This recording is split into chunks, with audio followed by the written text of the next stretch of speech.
Bonjour, chers amis, chers frères et sœurs qui aiment l'histoire et la vérité historique.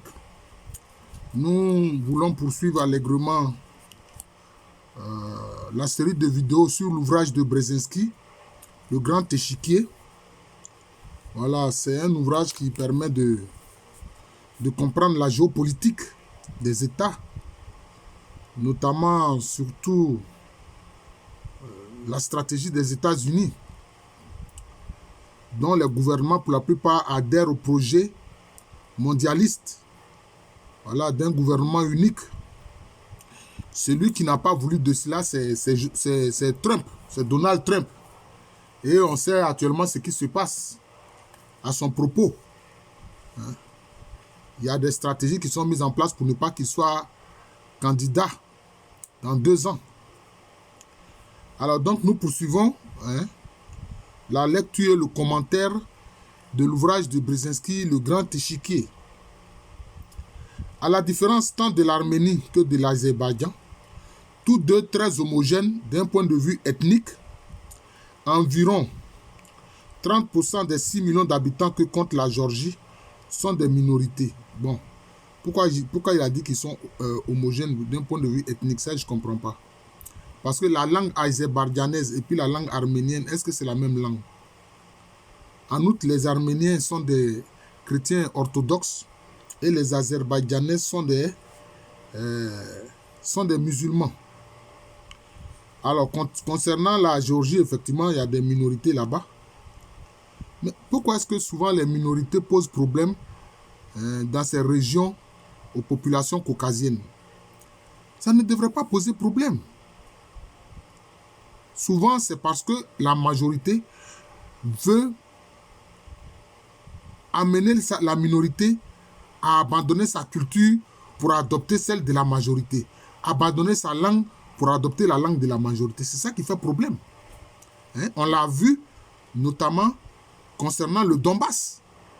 Les nationalistes ukrainiens voulaient interdire à ceux qui sont de langue russe de parler russe. C'est un problème.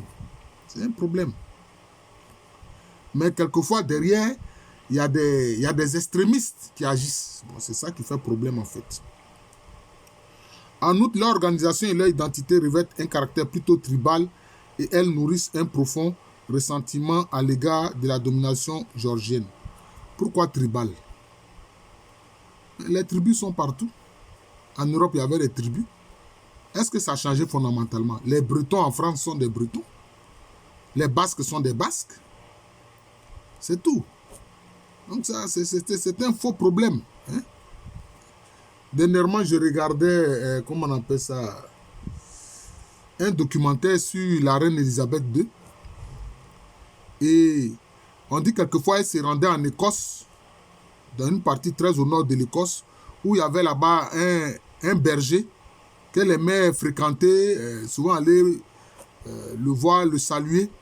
Mais ce berger-là, outre l'anglais, il parlait une très ancienne langue qu'on trouve en Écosse et que presque plus personne ne parle. Vous voyez? Alors quelquefois, pour taquiner la reine, il se mettait à parler dans cette langue ancienne-là, que d'ailleurs la reine ne comprenait pas, que Elisabeth II ne comprenait pas. Donc c'est ça. Là-bas aussi, il y a des tribus, il y a des ethnies, mais ils ne veulent pas reconnaître ça. Non. C'est pas parce qu'il y a un État qui est ancien, qui est là qu'il n'y a pas d'ethnie et de tribus. Non. Voilà. C'est pourquoi après la dissolution de l'Union soviétique, les Ossètes et les Abkhazes ont profité de la lutte politique qui déchirait la Géorgie pour tenter une sécession. Bon, en fait, ce n'est pas qu'ils voulaient tenter une sécession, mais ils voulaient plus d'autonomie. C'est différent, ils ne voulaient pas une sécession, ils voulaient une autonomie. Avec la possibilité de mettre en avant leur langue, etc., leur culture. C'est ce que la Géorgie n'a pas voulu. C'est ce que Saakachvili n'a pas voulu et a plutôt répondu en envoyant des chars. Et la Russie a dû intervenir, c'est ce qui s'est passé. Alors donc il écrit, la Russie a apporté un soutien discret à ce soulèvement de manière à contraindre la Géorgie à satisfaire à ses pressions visant à la maintenir au sein de la CEI. c'est-à-dire la communauté des États indépendants, je crois, dont la Géorgie voulait à l'origine totalement se retirer et à lui faire accepter la présence des bases militaires russes sur son territoire, isolant cette région de la Turquie. Bon, en fait, parce que finalement, la Russie est intervenue militairement. Et c'est comme ça que l'Ossétie du Sud a été créée. Mais en fait, l'Ossétie du Sud est devenue une sorte d'État, enfin c'est ça, de région presque intégrée à la Russie. Voilà, c'est ça les faits. En Asie centrale, ce sont des facteurs d'ordre interne qui ont principalement favorisé l'instabilité. D'un point de vue culturel et linguistique, 4 des 5 États nouvellement indépendants appartiennent au monde turc. Le Tadjikistan, par sa langue et sa culture, est perse, c'est-à-dire proche de l'Iran. Tandis que l'Afghanistan constitue une mosaïque ethnique composée de Pashtuns, qu'on appelle aussi Pathans, de Tadjiks et de Perses. Mais les Tadjiks même sont des Perses en fait. Ces 6 États sont tous musulmans. Mais le Tadjikistan est dans une large mesure chiite, comme l'Iran même. C'est ça. La plupart d'entre eux ont subi au fil du temps l'influence passagère des empires perses, turcs et russes. Mais cette expérience commune n'a pas pour autant donné naissance à une sensibilité régionale. Elle n'a pas non plus favorisé la défense d'intérêts communs. Au contraire, la diversité de leur composition ethnique les rend vulnérables aux conflits internes et externes dont l'accumulation incite à l'intrusion de leurs voisins plus puissants. Bon, mais en fait, pourquoi est-ce que les gens manquent d'altérité? Pourquoi est-ce que les gens ne veulent pas la différence? Mais la différence est une chose tellement normale. Hein? Bon, lui, il parle ainsi. Est-ce que les États-Unis, les États-Unis sont homogènes? Les États-Unis n'ont jamais été homogènes. Hein? Des gens venus de partout sont allés peupler les États-Unis. Mais pourtant, les États-Unis, c'est un État. Le problème, c'est qu'il y a les mondialistes qui, quelquefois, créent une exacerbation en s'appuyant sur ces différences tribales-là, comme on le voit en Afrique. Hein? Sinon, concernant le Rwanda et puis le Burundi, mais ceux qu'on appelle les Tutsis, les Hutus et puis les Twa, hein, qui sont d'origine négri, ils parlent la même langue, ils ont la même culture, mais pourtant ils se font la guerre. Ils parlent la même langue, ils ont la même culture, pourtant ils se font la guerre. Expliquez. Mais ces trois-là sont présentés comme des ethnies. Alors, bon, ce qui souvent caractérise une ethnie, c'est d'abord la langue. Hein? Les Batusi, les Bahutus, les Batois, ils parlent la même langue. Mais pourtant, on les oppose. Voilà. Et c'est ce que d'ailleurs la Belgique a fait durant l'époque coloniale. Malheureusement, ça se poursuit aujourd'hui. C'est ça le problème. Des 5 États d'Asie centrale, nouvellement indépendants, les plus importants sont le Kazakhstan et l'Ouzbékistan. Sur le plan régional, le Kazakhstan joue un rôle de bouclier, tandis que l'Ouzbékistan constitue le cœur des différents réveils nationaux que la région peut connaître. L'étendue de la situation géographique du Kazakhstan protège les autres États d'une pression physique directe de la part de la Russie, puisqu'il est le seul à confiner à cette dernière. Bon, je pense que il fait un procès d'intention à la Russie. Parce que toutes ces régions-là, à un moment donné, faisaient partie de l'Empire russe. C'est pour ça qu'on disait quoi? Le tsar de toutes les Russies. Le tsar de toutes les Russies. C'est-à-dire que dans le système de l'Empire russe, je ne parle pas de l'Empire soviétique, mais l'Empire russe, quand le tsar, l'empereur était encore au pouvoir, mais il se veut quand même l'empereur de toutes les Russies, c'est-à-dire de tous ces peuples-là. Et il laissait ces peuples-là s'exprimer tranquillement. Il n'a pas cherché à les empêcher de parler leur langue en disant non, comme moi-même je suis russe, je voudrais que vous parliez russe. Non, c'était aussi le cas aussi à l'époque de l'Empire perse. L'Empire perse des Achéménides, c'était comme ça. On disait, quand l'empereur perse prenait, en fait c'était l'empereur des Perses et des Mèdes, quand il prend un décret, qu'est-ce qu'il dit? À chaque peuple selon sa langue et selon son écriture. Selon sa langue et son écriture. Voilà, donc c'est ça. Si on veut empêcher d'autres ethnies d'exister, mais on ne pourra pas vivre sur Terre. Hein. Au contraire, il faut se rencontrer, il faut se fréquenter, et puis chacun profite des bienfaits de l'autre. C'est ce qu'il faut faire. Cependant, sur ces 18 millions d'habitants, 35% environ sont russes. La population russe de la région diminue cependant régulièrement.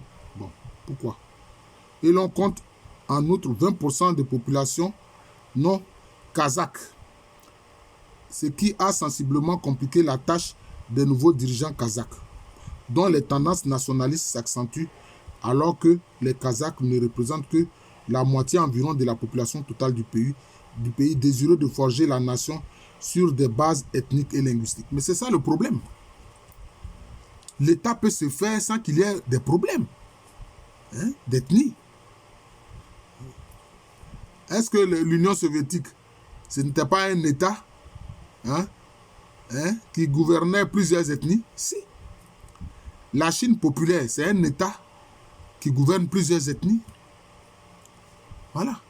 Parce que ce que chaque fois ces Occidentaux veulent présenter comme un problème ethnique, ce n'est pas sérieux. Mais prenons la Grande-Bretagne.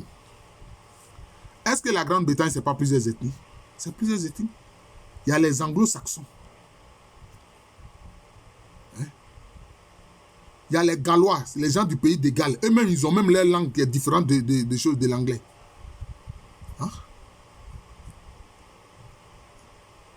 Il y a ceux qui sont partis en Irlande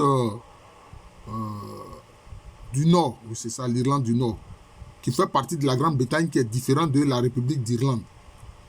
Voilà. Et puis il y a les Écossais. Les Écossais, ils ont leur langue. Ce n'est pas plusieurs ethnies. C'est plusieurs ethnies, mais qui fait partie du même État. Qui fait partie du même État. J'ai vraiment cette façon de faire là parce que en fait, les mondialistes jouent sur ces questions d'ethnie là pour diviser les peuples, provoquer des guerres, des scissions, émietter les États. C'est ça qu'ils font. C'est une stratégie. Voilà.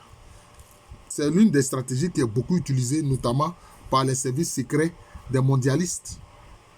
Voilà, c'est ce qu'on voit, notamment qui se passe présentement avec le Tigré en Éthiopie. Pendant des années et des années, les Tigréens ont dirigé l'Éthiopie sans problème. Mais depuis qu'ils ne sont pas au pouvoir, enfin, je veux dire, oui, c'est cela, que le premier ministre n'est plus un Tigréen, que maintenant il est de l'ethnie Oromo. Voilà que les Tigréens veulent créer maintenant un État. Ça ne fait pas sérieux. Ça fait pas sérieux. Les Russes résidant dans le nouvel État éprouvent naturellement du ressentiment envers la nouvelle direction kazakh. Qu'est-ce que lui lançait? Quel ressentiment? Pas du tout. Parce que quand l'Union soviétique a éclaté, il y a 25 millions de Russes qui se sont retrouvés répartis dans ces différents États qui venaient de naître et qui sont sortis de la défunte Union des républiques socialistes soviétiques. C'est de ça qu'il s'agit. Et qui constituaient auparavant la classe coloniale dominante. C'est ce qu'il dit. Oh, c'est pas vrai. Ça, là, c'est un mensonge de Brzezinski. Bon, l'Union soviétique, là, ceux qui l'ont dirigé, là, est-ce qu'ils étaient tous russes? Pas du tout. Après Lénine, Staline, il est quoi? Il est georgien. Il n'est pas russe, il est de Géorgie, il est georgien. Nikita Khrouchtchev, est-ce qu'il était russe? Il n'était pas russe, il était ukrainien. D'ailleurs, même c'est lui qui a fait en sorte que la Crimée soit rattachée à l'Ukraine. Vous voyez? Donc, voilà le problème. C'est un mensonge. C'est un mensonge, ce n'est pas vrai. Et il parle de classe coloniale, ce n'est pas vrai. C'est le Parti communiste. Il y avait toutes sortes de gens dans le Parti communiste. C'est ça les faits. Fort d'une éducation supérieure et occupant les meilleurs postes, craignant aujourd'hui de perdre leurs privilèges. Ce n'est pas vrai. En outre, il considère avec un dédain culturel à peine dissimulé le nationalisme kazakh naissant. C'est faux. C'est pas vrai, c'est faux. C'est pas vrai du tout. D'ailleurs, si c'était le cas, je dirais le grand frère russe serait intervenu. Or, il y a une cordiale entente entre la Fédération de Russie et puis le Kazakhstan. Il n'y a pas de problème. Les régions du nord-est et du nord-ouest du Kazakhstan étant toutes deux fortement dominées par les colons russes. Pourquoi ils les appellent les colons russes? Est-ce que ces colons, les Russes là, est-ce qu'ils dominent les Kazakhs? Pas du tout, ils ne dominent pas les Kazakhs. Voilà le problème.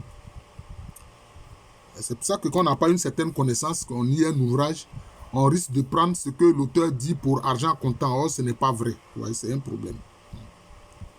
Le Kazakhstan pourrait être confronté à une sécession territoriale si les relations russo-kazakhs venaient à se détériorer sérieusement. Or, non.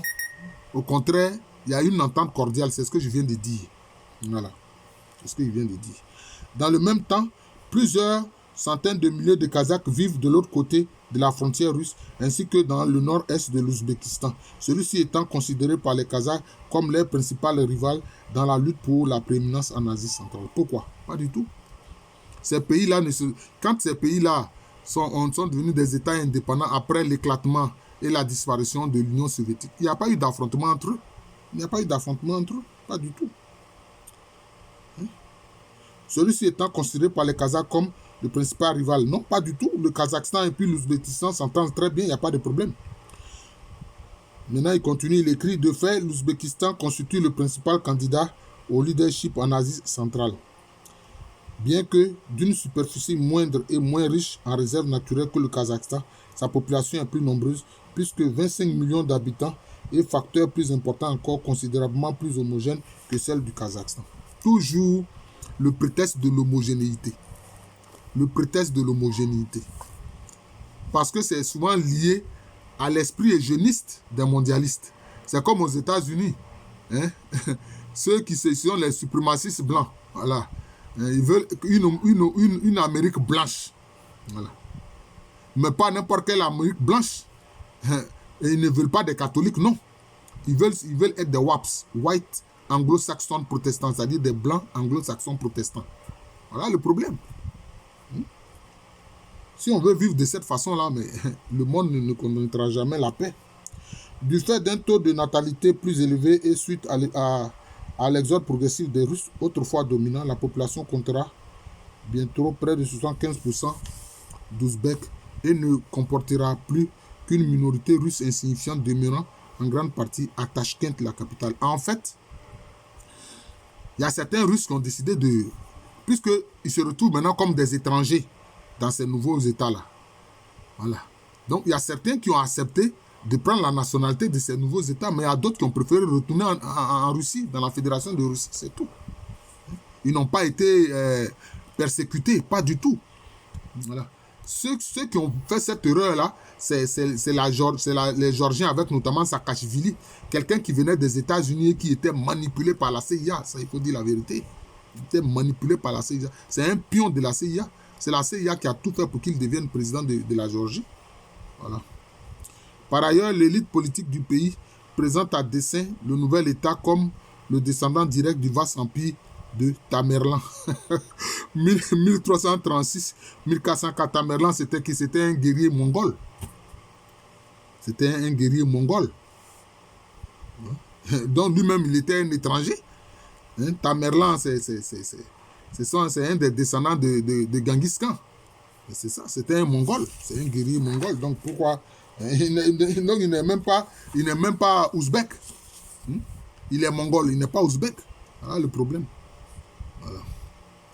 Donc il parle de Tamerlan, dont la capitale Samarkand était devenue dans la région un centre de renom pour l'étude de la religion, de l'astronomie et des lettres. C'est parce que souvent ces conquérants mongols se sont convertis par la suite à l'islam en fait.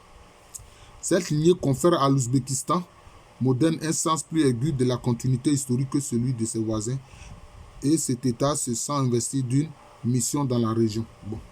Comme je l'ai dit, les Ouzbeks, ce ne sont pas des Mongols. Voilà. Tamerlan, c'est un Mongol, c'est un guerrier mongol. C'est les Mongols qui, entre le 14e et le 15e siècle, d'ailleurs, ça a commencé avant, ce mouvement a commencé avant, d'abord avec Genghis Khan. 12e, 13e siècle, ils ont commencé à s'étendre. C'est ce qui s'est passé. D'ailleurs, les Mongols, certains sont de nationalité chinoise, notamment en Chine populaire. C'est ce qu'on appelle la Mongolie intérieure. Donc, il fait partie de la Chine populaire. Et puis maintenant, il y a la Mongolie extérieure qui est un État indépendant. Voilà. C'est tout.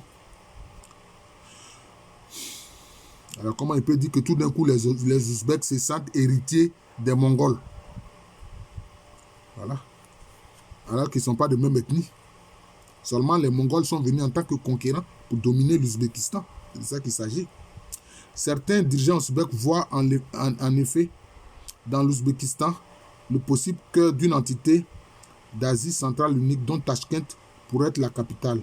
Plus que tout autre État d'Asie centrale, l'élite politique de l'Ouzbékistan, avec le soutien de plus en plus net de sa population, a commencé à jeter les fondements d'une nation moderne. Elle est déterminée, en dépit des difficultés nationales, à ne jamais revenir à un statut colonial. Bon. Ils ont été colonisés par qui? Ils n'ont pas été colonisés par la Russie. Non. Ils faisaient partie de l'Union soviétique, c'est tout. C'est ce qu'il faut savoir. Cette détermination fait de l'Ouzbékistan le leader du développement d'une entité nationale moderne post-ethnique, mais cela provoque également un certain malaise chez ses voisins. Pourquoi?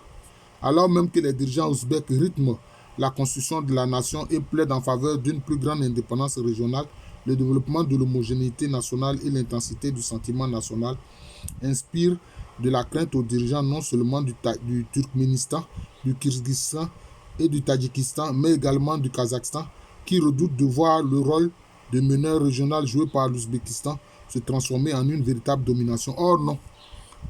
Quand l'Union soviétique a éclaté en 1991, tous ces États-là sont devenus indépendants. C'est tout.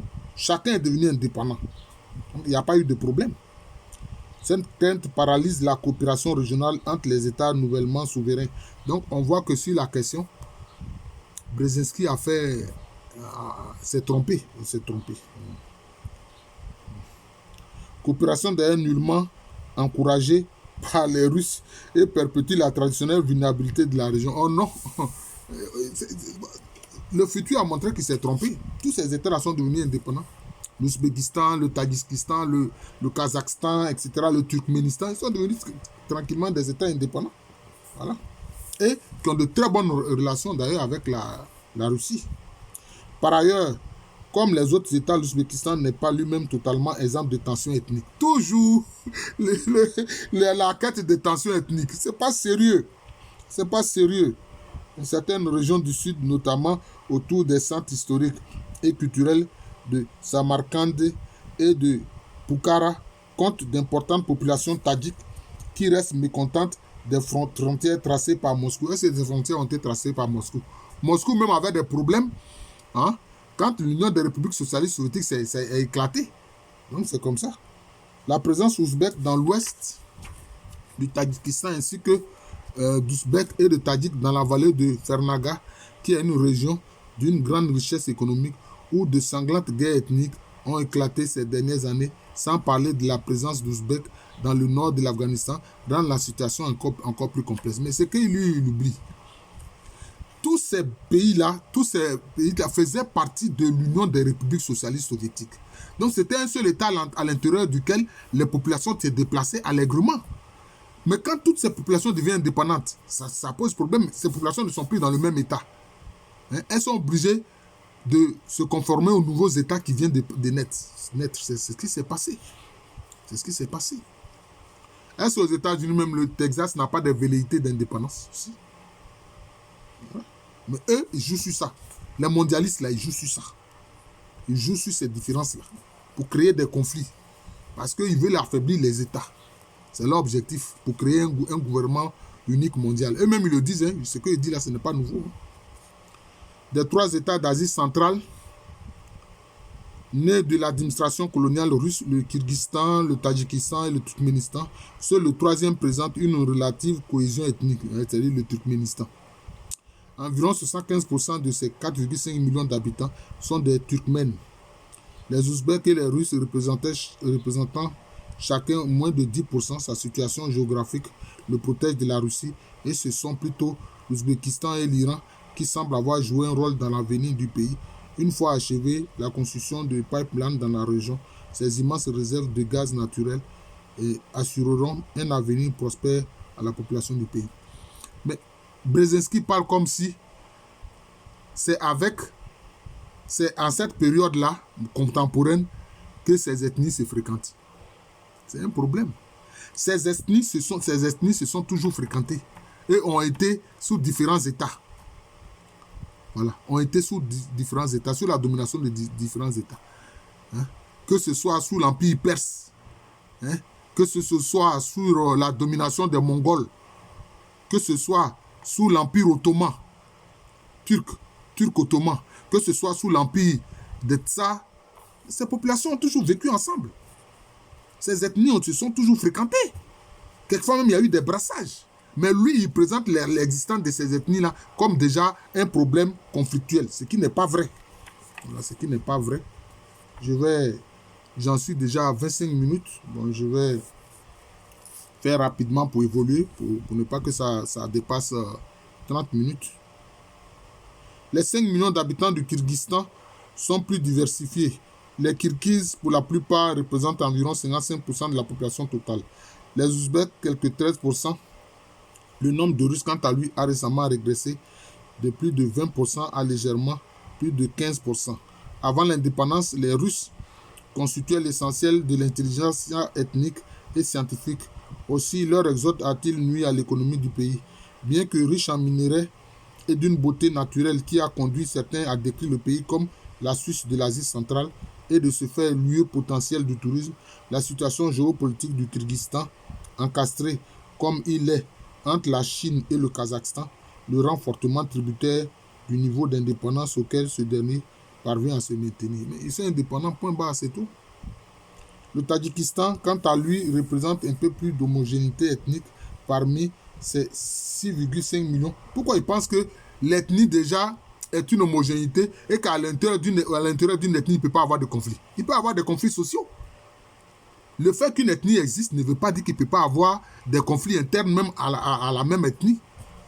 Sa vision ethnique vraiment est fausse et est liée aux mondialistes qui se servent de cela pour provoquer des guerres et pour émietter les États. Voilà le fait. Cependant, tout comme les autres États, la communauté ethnique majoritaire est nettement divisée en tribus. Même la communauté ethnique majoritaire est divisée en tribus. Voilà. Qui pourrait aller jusqu'à s'affronter violemment. Voilà. C'est ce que je disais. Le nationalisme moderne étant en réalité l'apanage de l'élite urbaine. Voilà. J'en suis à 27 minutes, je vais m'arrêter là. Donc, chers frères et sœurs, je présentais ici un pan de l'ouvrage de Brzezinski, hein, Le Grand Échiquier, qui est vraiment l'un des ouvrages qui est très lu par les géopoliticiens, les géostratèges. Voilà, donc c'est ça. Donc ici, je trouve que vraiment l'orientation trop ethnique de son analyse n'est pas correcte, en fait. Voilà, ça c'est ce que j'ai à dire. Voilà, des prétendus conflits ethniques. Non, alors que c'est des populations qui vivent ensemble depuis des siècles. Depuis des siècles, et eux ont évolué à travers différents États qui ont eu à dominer leur région. Voilà, c'est ça les faits. Voilà. Que ce soit les Mongols, d'abord les Perses, les Mongols, les Turcs ottomans et maintenant les Tsars de Russie, c'est des populations qui ont vécu sous la férule de différents États. Donc voilà. Donc, on ne peut pas dire qu'automatiquement, alors, comme ce sont des ethnies différentes, alors il va y avoir un conflit. Mais on a vu en Afghanistan, hein, il y a différentes ethnies là-bas.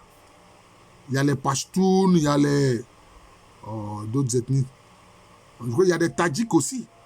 Mais ils se sont mis ensemble pour combattre l'envahisseur américain, pour le chasser. Pour chasser les États-Unis. Donc voilà le problème. Voilà. Il y a même des groupes qui sont chiites, qui ne sont pas des musulmans sunnites. Je crois qu'on les appelle les... j'oublie les noms. Hein, qui souvent même sont attaqués par les fondamentalistes. Voilà. Donc je suis le professeur Alou Kwame René. Professeur titulaire d'histoire à l'université Félix Houphouët-Boigny, université qui est à Abidjan, c'est à Cocody, c'est en Côte d'Ivoire, un pays situé en Afrique de l'Ouest. Si on voulait jouer sur les problèmes d'ethnie, donc nous en Afrique, qu'est-ce qu'on va dire alors? En Côte d'Ivoire ici, qu'est-ce qu'on va dire?